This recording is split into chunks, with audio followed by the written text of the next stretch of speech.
this is Dazzling One. This week's discussion is on this strain and how I believe it relates to Revelation 18. So I finally got around to watching some TV on my DVR. It's been a long time. Last semester kept me busy. This semester keeps me busy. I'm taking 18 hours again. Something interesting that I noticed about this past season of the strain, season 3, is how it ended, and this is a spoiler alert for anyone who hasn't watched it yet. It ends with a nuclear explosion, and the whole city, it's based on a book series, it takes place in New York City. And one of the long debated topics within eschatology and the study of the end times is who Babylon is. And some people believe it's the Vatican. I've heard Dubai, I've heard Israel or Jerusalem, I've heard America, and I'm of the belief at least economic Babylon is the United States of America. With this nuclear explosion at the end of the season,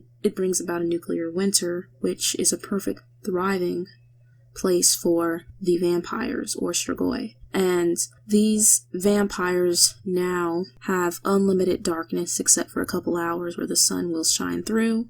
And I didn't read the book series, and season 4 hasn't returned, so I don't know what they'll do with it. But I wanted to get into that because in Revelation 18, which I'm going to read for you right now. And after these things I saw another angel come down from heaven, having great power, and the earth was lightened with his glory. And he cried mightily with a strong voice, saying, Babylon the great is fallen, and has become the habitation of devils, and the hold of every foul spirit, and cage of every unclean, hateful bird. For all nations have drunk of the wine of the wrath of her fornication, and the kings of the earth have committed fornication with her, and the merchants of the earth are waxed rich through abundance of her delicacies. And I heard another voice from heaven saying, Come out of her, my people, that ye be not partakers of her sins, and that ye receive not her plagues. For her sins have reached unto heaven, and God hath remembered her iniquities. Reward her even as she rewarded you, and double unto her, double according to her works, in the cup which she hath filled to her double. How much she hath glorified herself and lived deliciously, so much torment and sorrow give her. For she saith in her heart, I sit a queen, and am no widow, and shall see no sorrow. Therefore shall her plagues come in one day, death and mourning and famine, and she shall be utterly burned with fire, for strong is the Lord God who judgeth her. The kings of the earth, who have committed fornication and lived deliciously with her, shall bewail her and lament for her when they shall see the smoke of her burning. Stand afar off for the fear of her torment, saying, Alas, alas, the great city Babylon, that mighty city! For in 1 hour thy judgment come. And the merchants of the earth shall weep and mourn over her, for no man buyeth their merchandise any more. The merchandise of gold and silver and precious stones, and of pearls and fine linen and purple and silk and scarlet and all fine woods, and all manner vessels of ivory, and all manner vessels of most precious wood, and of brass and iron and marble, and cinnamon and odors and ointments and frankincense and wine and oil and fine flour and wheat and beasts and sheep and horses and chariots and slaves and souls of men. And the fruit that thy soul lusted after are departed from thee, and all things which are dainty and godly are departed from thee, and thou shalt find them no more at all. The merchants of these things which were made rich by her shall stand afar off for the fear of her torment, weeping and wailing, and saying, Alas, alas, great city, that was clothed in fine linen and purple and scarlet, and decked with gold and precious stones and pearls.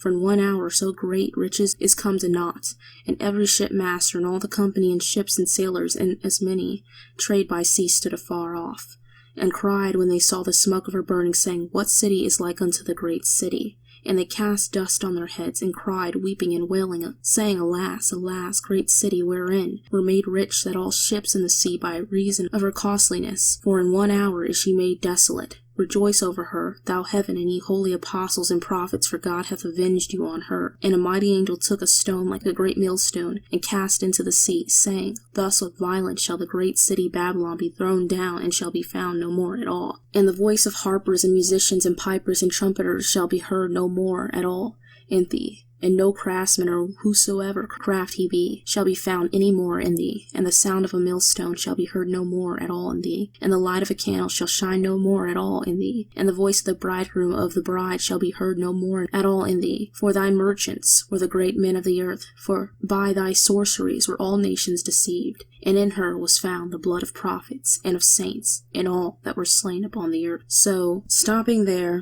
and going back, it talks about the destruction of Babylon. And as stated before, I believe America is economic Babylon. And something interesting about this Babylon is that she is economically rich. She is home to many imports and exports. It talks about all the lovely jewels and linens and materials that come from her. It talks about how she has innocent blood on her hands, whether it's the saints, the prophets. And if you look at some of the scriptures referenced in it, she's also guilty of holding the modern day Hebrews within her, which I've gone into somewhat in the past, but much of what we think of today as the modern Jews aren't necessarily who are the biblical Hebrews in the Bible. If you look at it, they don't return to their land until after the return of Christ. So if that's the case, then how has prophecy been fulfilled yet? And some people say what occurred in 1947 was the fulfillment of prophecy. But I'm sorry to say this, but it was not. And even the symbol on the flag, the Star of Rephaim, or the Star of David, which there is no Star of David if you read in the Word. It's actually a symbol affiliated with the Rothschilds. So that whole conspiracy in itself in Zionism, which isn't for the actual Hebrew children or the children of Israel, which are scattered to the four corners of the earth.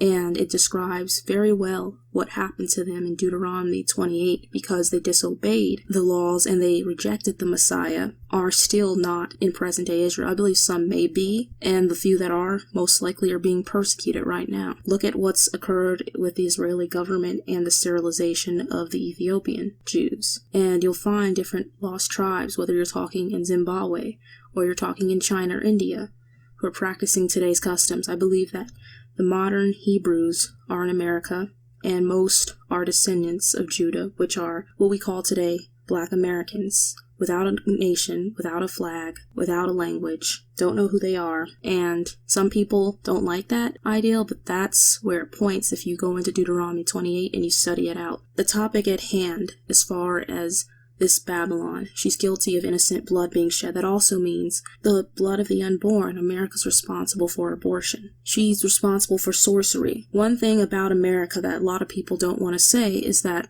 you can't have a country that accepts everything and still expect it to stand. Also, connecting this to the strain, was it talked about how it be a dwelling place of demons and the unclean spirits. If you look at Isaiah 13:21, it says, "But the desert creatures will lie down there, and their houses will be full of owls, ostriches also will live there, and shaggy goats will frolic there." In some translations, rather than shaggy goats, it says satyrs. And satyrs are serum, which are hairy demons, or goat-like demons, which are the progeny of Azazel, a fallen angel from the Book of Enoch, or a watcher. And it's interesting because I definitely think this is home to unclean spirits. A lot of people don't see them because they think that only happens in less developed parts of the world. Something interesting that I noted on the strain was that Eldridge Palmer's character seemed like an amalgamation of stories of the elite, whether you're talking the Rockefellers, Rothschilds, or another type of character who want to live forever. And he was so desperate for it that he was willing to make a deal with the devil by working with the strain creatures. And if you think about it, it may not be too far from the truth. Given conspiracy theories of lizard men running the government, what if we had vampires running the government, or more or less fallen angels? But if you think about stories of synthetic robotoids and human clones, which whenever any type of clone, whether you're cloning a sheep like Dolly, have been created, there's always a defect, whether it's something with their health or with their behavior. And that is why human cloning is one of the most unethical things that can be done, because you'd have to put it down. And then, do they have a soul? And if they do not have a soul, which I believe they wouldn't, because you're trying to replicate life, which is the job of our creator, then it makes them an easy vessel for demonic possession than a human would be. And if you think back, the I, Frankenstein movie that came out in 2014, it had a similar premise with the dead being used as conduits for demons to possess. So here we have the strange creatures running things and influencing decisions to benefit themselves, yet the human population, or the masses, is completely ignorant of it until the apocalypse shows up. And if you think about it, Satan is the prince of this world. When Yeshua told the Pharisees that they were their father, Satan, Was he speaking spiritually, or was he speaking literally, or both? Was this genetically they were of their father, Satan? It really brings me back to the serpent seed theory. And some believe that, the elite believe that they are descendants of the fallen angels or the Watchers, and that makes them superior to the rest of mankind. And if so, then they may have serpent seed. But it's all a very interesting concept to really think about. And I read a book a few years back called the Tattooed Rat series, and it had a similar premise where demons were putting on fake skin to blend in as humans. And this is what the creatures on the strain were doing, except with makeup. So, could they be walking among us as themselves? We already know they walk among us with demonic possession, but the strain definitely highlights that. And I was going back and looking at the Anunnaki statues. I believe it was from ancient Samaria or Assyria. I'll put up a picture, and I did this in a past video side by side. But they have a close resemblance to these statues of the Anunnaki, and I believe the ancients represented nothing more than the fallen angels. That's what I believe the strain is really based upon, is the ideal of the fallen and demons and their network controlling our society as a whole. And the ancients were considered senile, tied up, crippled pretty much, and there's a scene where they just utterly destroy some of the strain creatures as they run at them in season 3. But the ancients, in my opinion, are nothing more than the old ones or the Watchers described in the Book of Enoch, who are bound up in Tartarus. Also, what I found interesting from all of this is some believe that the destruction that will come upon Babylon will be nuclear war. I've stated in the past I believe it could be solar flares that hit the Earth, but nuclear war would definitely do the same type of damage of burning America down in less than an hour. And something interesting about the strain was, in New York City, it got bombed, and when it did, it created the nuclear winter, which made the perfect breeding ground for the vampires to take over, and pretty much monsters ruled it. And I thought it was interesting because I feel that it's describing Revelation 18 and the monsters that will be living there, that actually will occupy homes and take over. But with all of the talk of war with Russia, which now that Trump is coming in, we're supposed to be friendlier with Russia, which I still think World War III is just around the corner. Doesn't really matter who we have in there at the end of the day. Presidents are selected, not elected, and they're nothing more than figureheads. But just the connection to the monsters in the strain with the monsters described in the Bible in this